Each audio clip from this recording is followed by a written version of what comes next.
इशारा दे रहे हैं कि कई क्षेत्रीय पार्टियां कांग्रेस में आने वाले दिनों में मर्ज हो जाएंगी, विलीन हो जाएंगी।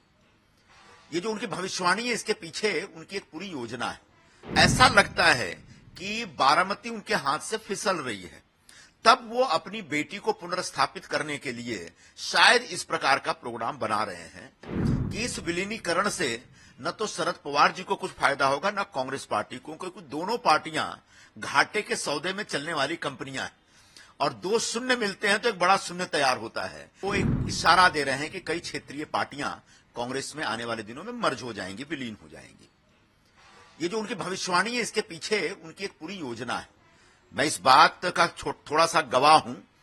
वर्षों पहले कई बार उन्होंने इस प्रकार का प्रयास किया था कि कांग्रेस पार्टी में एनसीपी का विलय हो जाए, और दिग्विजय सिंह ने तो कई बार अधिकृत तौर पर बयान दिया था कि शरद पवार जी अपनी पार्टी मर्ज कर दें, और शरद पवार जी ने प्रस्ताव रखा भी था कांग्रेस नेतृत्व के सामने, लेकिन शर्त यह रखी थी कि उनकी बेटी को महाराष्ट्र में कांग्रेस की कमान सौंपी जाए, जिससे कांग्रेस पार्टी सहमत नहीं हुई, जिसकी वजह से वो जो विलीनीकरण का कार्यक्रम है वो अभी तक लंबित है।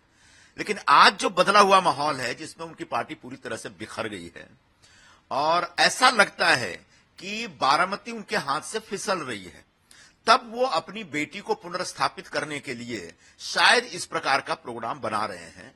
लेकिन मुझे ऐसा लगता है कि इस विलीनीकरण से न तो शरद पवार जी को कुछ फायदा होगा, न कांग्रेस पार्टी को, क्योंकि दोनों पार्टियां घाटे के सौदे में चलने वाली कंपनियां हैं और दो शून्य मिलते हैं तो एक बड़ा शून्य तैयार होता है।